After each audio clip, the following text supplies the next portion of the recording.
അസ്സലാമു അലൈക്കും. ഞാൻ Abu Rifas. Pregnancy and parenting ടിപ്സിലേക്ക് എല്ലാ കൂട്ടുകാർക്കും സ്വാഗതം.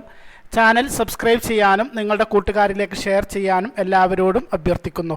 ഗർഭധാരണത്തിനായി ഒരുപാട് ചികിത്സകളും മറ്റും നടത്തി ഒരു റിസൾട്ട് കിട്ടാതെ വിഷമിച്ചിരുന്ന ധാരാളം പേർ നമ്മുടെ ഈ ചാനൽ ഫോളോ ചെയ്യുന്നു.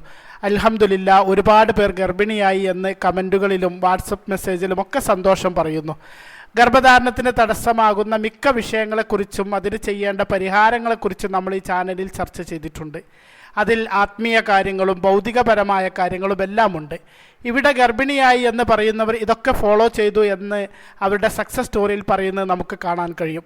ഒരു ഗർഭധാരണത്തിന് വേണ്ടി ഭൗതികമായും ശാസ്ത്രീയമായും എന്തൊക്കെ കാര്യങ്ങൾ ഫോളോ ചെയ്യേണ്ടതുണ്ടോ അതൊക്കെ ചെയ്യുന്നതിനൊപ്പം തന്നെ ആത്മീയ കാര്യങ്ങളും നമ്മൾ നിർദ്ദേശിക്കുന്നു. ഇസ്തിഗ്ഫാർ, നെച്ചിക്കാട്ടിൽ ഔലിയ ബൈത്ത്, സൂറത്തുൽ ഫത്ത് തുടങ്ങി ധാരാളം കാര്യങ്ങളും ഗർഭധാരണത്തിന് വേണ്ട ദുആകളും എല്ലാം നമ്മൾ വീഡിയോകളിൽ നേരത്തെ പറഞ്ഞിട്ടുണ്ട്.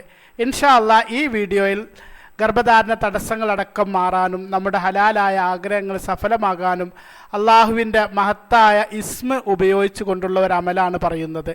അള്ളാഹുവിൻ്റെ 99 നാമങ്ങളിൽ, അതായത് അസ്മാഉൽ ഹുസ്നയിലെ ഒന്നാണ് അൽ ഫത്താഹ്. അള്ളാഹു അൽ ഫത്താഹാണ്. കാര്യങ്ങൾ അസാധ്യമോ വളരെ ബുദ്ധിമുട്ടുള്ളതാണെന്ന് നമുക്ക് തോന്നുമ്പോൾ നാം അൽ ഫത്താഹിനെ കൂടുതൽ അറിയേണ്ടതുണ്ട്. വിജയം നൽകുന്നവനെ എന്നാണ് ഈ ഇസ്മിൻ്റെ അർത്ഥം. ഭാഷാപരമായി അത് ഫത്താഹ എന്ന ധാതുവിൽ നിന്നാണ് വരുന്നത്. അതായത് തുറക്കുക, വിധിക്കുക, വിജയം നൽകുക എന്നിങ്ങനെയൊക്കെ അർത്ഥം കാണാം. ആത്മീയപരമായി അടച്ചിട്ടത്, അതായത് മുടങ്ങിക്കിടക്കുന്നതെല്ലാം തുറക്കുന്നവനാണ് അൽ ഫത്താഹ്. അവൻ അള്ളാഹു കാരുണ്യത്തിൻ്റെയും ഉപജീവനത്തിൻ്റെയും അറിവിൻ്റെയും വാതിലുകൾ തുറക്കുന്നു. അവൻ നിങ്ങളുടെ പാതയിൽ നിന്ന് തടസ്സങ്ങൾ നീക്കുകയും സത്യത്തിനും അസത്യത്തിനും ഇടയിൽ നീതിയോടെ വിധിക്കുകയും ചെയ്യുന്നു.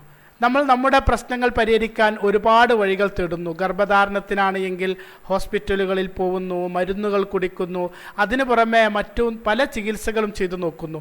എന്നിട്ട് നമുക്ക് റിസൾട്ട് കിട്ടാതെ വരുന്നു. നമ്മുടെ മുന്നിൽ വാതിലുകൾ അടഞ്ഞു തന്നെയാണ് കിടക്കുന്നത്. അവ തുറന്നു കിട്ടണം. എന്നാൽ ഇതൊക്കെ ചെയ്യുമ്പോഴും നമുക്കറിയാം ഇതൊക്കെ ചെയ്യുന്നുണ്ട് എങ്കിലും തരുന്നവൻ അല്ലാഹുവാണെന്ന്. യാ ഫത്താഹ് എന്ന് നമ്മൾ പറയുമ്പോൾ ആകാശത്തിൻ്റെയും ഭൂമിയുടെയും അദൃശ്യനിധികളുടെ താക്കോലുകൾ കൈവശം വെച്ചിരിക്കുന്നവനെയാണ് നമ്മൾ വിളിക്കുന്നത്. ഈ വാതിലുകൾ സ്വയം തുറക്കാനുള്ള നമ്മുടെ കഴിവില്ലായ്മ നമ്മൾ അള്ളാഹുവോട് സ്വയം സമ്മതിക്കുകയും അവൻ്റെ ശക്തിയിൽ പൂർണ്ണമായി ആശ്രയിക്കുകയും അവനോട് നമുക്ക് മുന്നിൽ തടസ്സമായി നിൽക്കുന്ന വാതിലുകൾ തുറക്കാൻ നാം അപേക്ഷിക്കുകയും ചെയ്യുന്നു. യാ ഫത്താഹ്, യാ അല്ലാഹ്, റബ്ബേ, ഞങ്ങൾക്കൊരു കഴിവുമില്ല. നീയാണ് എല്ലാം തുറന്നു തരുന്നത്. നീയാണ് എല്ലാം വിജയിപ്പിക്കുന്നവൻ. എല്ലാറ്റിലും ഫത്ഹ് നൽകുന്നവൻ നീയാണ്. ഞങ്ങൾക്ക് വേണ്ടതെല്ലാം നീ ഞങ്ങൾക്ക് തുറന്നു തരണേ. തടയപ്പെട്ടത് തുറന്നു തരണേ. ഗർഭധാരണം ഞങ്ങൾക്ക് സഫലമാക്കി തരണേ. യാ ഫത്താഹ് എന്ന ഇസ്മിനെ സ്ഥിരമായി പതിവാക്കുന്നത് കൊണ്ട് ഒരുപാട് നേട്ടങ്ങൾ പണ്ഡിതന്മാർ പറയുന്നുണ്ട്. റിസ്ക്കിൻ്റെ വാതിലുകൾ അത് തുറക്കുന്നു. ഇത് സാമ്പത്തിക തടസ്സങ്ങൾ നീക്കുകയും അപ്രതീക്ഷിത സ്രോതസ്സുകളിൽ നിന്ന്, നമ്മൾ വിചാരിക്കാത്ത ഭാഗത്ത് നിന്ന് നമുക്ക് സമ്പത്ത് കൊണ്ടുവരികയും ചെയ്യുന്നു. അനുയോജ്യമായ ഒരു ഇണയെ അന്വേഷിക്കുന്നവർക്കും വിവാഹാലോചനകളിൽ കാലതാമസം വരുന്നവർക്കും ഇത് വളരെ ഫലപ്രദമായ ദിക്റാണ്. കോടതി കേസുകളിൽപ്പെട്ട് നീതി ആഗ്രഹിക്കുന്നവരുണ്ട്. കോടതി കേസിലെ വിജയത്തിനായുള്ള ഇസ്മി എന്നറിയപ്പെടുന്ന ഇത് അള്ളാഹുവിൻ്റെ നീതിയെ ആഗ്രഹിച്ചുകൊണ്ട് ചൊല്ലുകയാണ് വേണ്ടത്. ആത്മീയ അറിവ് നേടാൻ ഈ ഇസ്മിനെ ചൊല്ലാം. വിഷാദമില്ലാതെയാക്കി, ഇത് ദുഃഖത്തിൻ്റെയും ഉത്കണ്ഠയുടെയും കാഠിന്യമില്ലാതെയാക്കി ഹൃദയത്തെ ശാന്തിയിലേക്കും സമാധാനത്തിൻ്റെയും വെളിച്ചത്തിലേക്ക് തുറക്കുന്നു. അസാധ്യമായ കാര്യങ്ങൾ പരിഹരിക്കുന്നു. എല്ലാ യുക്തിസഹമായ പരിഹാരങ്ങളും പരാജയപ്പെട്ട സാഹചര്യങ്ങളിൽ ഈ ഇസ്മിനെ ചൊല്ലുക. ഇനി ഇത് എങ്ങനെ ചൊല്ലണം എന്നതിനെക്കുറിച്ച് പറയാം. യാ ഫത്താഹു എന്ന് 489 തവണ ചൊല്ലാൻ ഉസ്താദുമാരൊക്കെ നിർദ്ദേശിക്കുന്നത് നിങ്ങൾ കേട്ടിട്ടുണ്ടാകും. അസ്മാഉൽ ഹുസ്നയിലെ ഓരോ ഇസ്മിൻ്റെയും പേരിലെ അറബി അക്ഷരങ്ങളുടെ അബ്ജദ് കണക്കനുസരിച്ചാണ് ഈ എണ്ണം നിശ്ചയിക്കുന്നത്. ദാനിയേൽ നബി അലൈഹിസ്സലാമിന് അള്ളാഹു ഇറക്കിക്കൊടുത്ത വിജ്ഞാനമാണ് അക്ഷരങ്ങളെ അക്കങ്ങളുമായി ബന്ധിപ്പിച്ച് ചൊല്ലുന്നത്.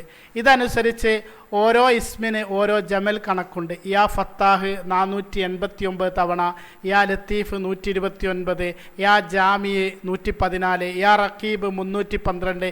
ഇങ്ങനെ അള്ളാഹുവിൻ്റെ ഓരോ ഇസ്മിന് ഒരു നിശ്ചിത എണ്ണം വെച്ച് ചൊല്ലുന്നത് വളരെ ഫലപ്രദമാണ്.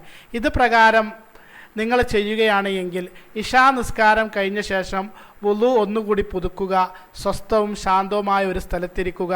ശേഷം നിങ്ങൾക്ക് അറിയുന്ന ഒരു സ്വലാത്ത് 11 പ്രാവശ്യം ചൊല്ലുക. ഇബ്രാഹിമിയ സ്വലാത്തോ സ്വലാത്തുൽ ഫാത്തിഹോ നിങ്ങൾക്കറിയുന്നതൊക്കെ ചെല്ലാം. ശേഷം നിങ്ങൾ എന്ത് ഉദ്ദേശമാണോ നടക്കാനുള്ളത് അത് മനസ്സിൽ കരുതി യാ ഫത്താഹു എന്നത് 489 തവണ ചൊല്ലുക. ഇതോടൊപ്പം യാ അള്ളാഹു എന്ന് ചേർക്കേണ്ടതില്ല, യാ ഫത്താഹ് എന്ന് മാത്രം ചൊല്ലിയാൽ മതി. ചൊല്ലിക്കഴിഞ്ഞ ശേഷം വീണ്ടും 11 പ്രാവശ്യം സ്വലാത്ത് ചൊല്ലുക. ഇത് മുടങ്ങാതെ 41 ദിവസം ഇത് തുടരുക. ഈ പറഞ്ഞത് സാധാരണ ഉസ്താദുമാർ നിർദ്ദേശിക്കുന്ന ഒരു രീതിയാണ്. എന്നാൽ ഞാൻ ഇതോടൊപ്പം മറ്റൊരു രീതിയിൽ കൂടി ചൊല്ലാൻ നിങ്ങളോട് പറയുന്നു. ഗർഭധാരണം സാധ്യമാവുക എന്നത് അതിന് മുടക്കമായ കാര്യങ്ങൾ, തടസ്സങ്ങളൊക്കെ നീങ്ങിക്കിട്ടുക എന്നതാണല്ലോ. അതൊരു പക്ഷേ ഗർഭധാരണ തടസ്സമായ PCOD-യോ അണ്ടം ക്വാളിറ്റി കുറവോ ട്യൂബിൽ ബ്ലോക്കോ ഇനി അതല്ല ഭർത്താവിൻ്റെ കൗണ്ട് പ്രശ്നങ്ങളൊക്കെ ആവാം. ചിലർക്ക് ഭർത്താവ് തന്നെ അടുത്തില്ലാത്തത് കൊണ്ടാവാം ഗർഭധാരണം നടക്കാത്തത്, ദാമ്പത്യ പ്രശ്നങ്ങൾ കൊണ്ടാവാം ചിലർക്ക്. എന്ത് പ്രശ്നമായാലും ആ പ്രശ്നങ്ങളൊക്കെ മാറണം, ആ തടസ്സങ്ങൾ മാറണം, വാതിലുകൾ നമ്മുടെ മുന്നിൽ തുറന്നു കിട്ടണം. അത് അള്ളാഹുവിൻ്റെ വലിയൊരു കാരുണ്യം കൂടിയാണ്. ഫത്താഹ് എന്ന ഇസ്മ പ്രവർത്തിക്കുന്നത് ഇവിടെയാണ്. കൂടുതൽ പ്രയാസകരമായ ഇത്തരം അവസ്ഥകളിൽ അത് പരിഹരിച്ച് കിട്ടാൻ ഇനി പറയുന്ന രീതിയിൽ ചൊല്ലുക. 1793 പ്രാവശ്യം 18 ദിവസം പകലും രാത്രിയുമായി ചൊല്ലുക. ഇൻഷാ അല്ലാഹ് ആത്മാർത്ഥമായി നല്ല വിശ്വാസത്തോടെ ചൊല്ലുക. ഞാൻ നേരത്തെ പറഞ്ഞതുപോലെ ചൊല്ലുന്നതിൻ്റെ മുമ്പ് വുളു എടുക്കുക, സ്വലാത്ത് ചൊല്ലുക. ശേഷം 1793 പ്രാവശ്യം യാ ഫത്താഹ് എന്ന് ചൊല്ലുക. ശേഷം സ്വലാത്ത് ചൊല്ലുക. ഇൻഷാ അല്ലാഹ് നിങ്ങൾ ആഗ്രഹിക്കുന്നത് അള്ളാഹു സഫലമാക്കി തരും. ഇതൊക്കെ ചെയ്യുമ്പോഴും നമ്മുടെ മനസ്സിലുണ്ടാവേണ്ട ഒരു കാര്യമുണ്ട്, അള്ളാഹു ഫത്താഹാണെന്നറിയുക. എന്നാൽ നമ്മൾ ആഗ്രഹിക്കുന്ന ഫലം നേടിയെടുക്കാൻ നമ്മൾ കഠിനാധ്വാനം ചെയ്യുക കൂടി വേണം. ആ വാതിലുകൾ എപ്പോൾ തുറക്കണമെന്നത് അള്ളാഹുവാണ് തീരുമാനിക്കുന്നത്. നമ്മുടെ ആത്മാർത്ഥതയും വിശ്വാസവും പരീക്ഷിക്കുന്നതിനായി അവൻ പരിഹാരങ്ങൾ ചിലപ്പോൾ വൈകിപ്പിച്ചേക്കാം. അതിനാൽ തന്നെ നമ്മൾ ഒരിക്കലും പ്രതീക്ഷ കൈവിടരുത്. നിങ്ങൾ എത്ര തവണ അള്ളാഹുവിൻ്റെ വാതിൽ മുട്ടിയാലും ഒടുവിൽ അത് തുറക്കപ്പെടും. അതിനാൽ ഉപേക്ഷിക്കരുത്. അള്ളാഹുവാണ് ആത്യന്തികമായി തുറക്കുന്നവൻ. ചില കാര്യങ്ങൾ ആദ്യം പ്രതിസന്ധികളായി തോന്നിയേക്കാം. നമ്മൾ പ്രതീക്ഷിക്കാത്ത സമയങ്ങളിൽ അൽ ഫത്താഹ് പരിഹാരങ്ങൾ തരും. മനസ്സിൽ പ്രതീക്ഷ നിലനിർത്തുക. റിസൾട്ട് കിട്ടാൻ വേണ്ടി നാം ചെയ്യേണ്ട കാര്യങ്ങൾ ചെയ്യുക. നമ്മൾ പോലും പ്രതീക്ഷിക്കാത്ത വഴിയിലൂടെ അള്ളാഹു നമുക്ക് തുറന്നു തരും. ഇതോടൊപ്പം അസ്മാഉൽ ഹുസ്ന കൂടി പതിവാക്കാൻ ശ്രമിക്കുക. ഈ ഇസ്മ ഞാൻ പറഞ്ഞതുപോലെ ചൊല്ലാൻ തീരുമാനിച്ചവർ യാ ഫത്താഹ് എന്ന് എഴുതിയ ശേഷം അവരുടെ ഗർഭധാരണ തടസ്സവും താഴെ കമൻറ്റിൽ എഴുതുക. ഇൻഷാ അല്ലാഹ് അള്ളാഹുവിൻ്റെ വിശിഷ്ട നാമങ്ങളുടെ ശ്രേഷ്ഠത കൊണ്ട് ഗർഭധാരണ തടസ്സമായ എല്ലാ പ്രശ്നങ്ങളും മാറി എളുപ്പം ഗർഭിണിയാവാൻ അള്ളാഹു എല്ലാവർക്കും തൗഫീക്ക് നൽകട്ടെ. ആമീൻ എന്ന് പ്രാർത്ഥിക്കുന്നു. കൂടുതൽ വിശേഷങ്ങളുമായി മറ്റൊരു വീഡിയോയിൽ വരാം. അസ്സലാമു അലൈക്കും വറഹ്മത്തുള്ളാഹി വബറകാതുഹു.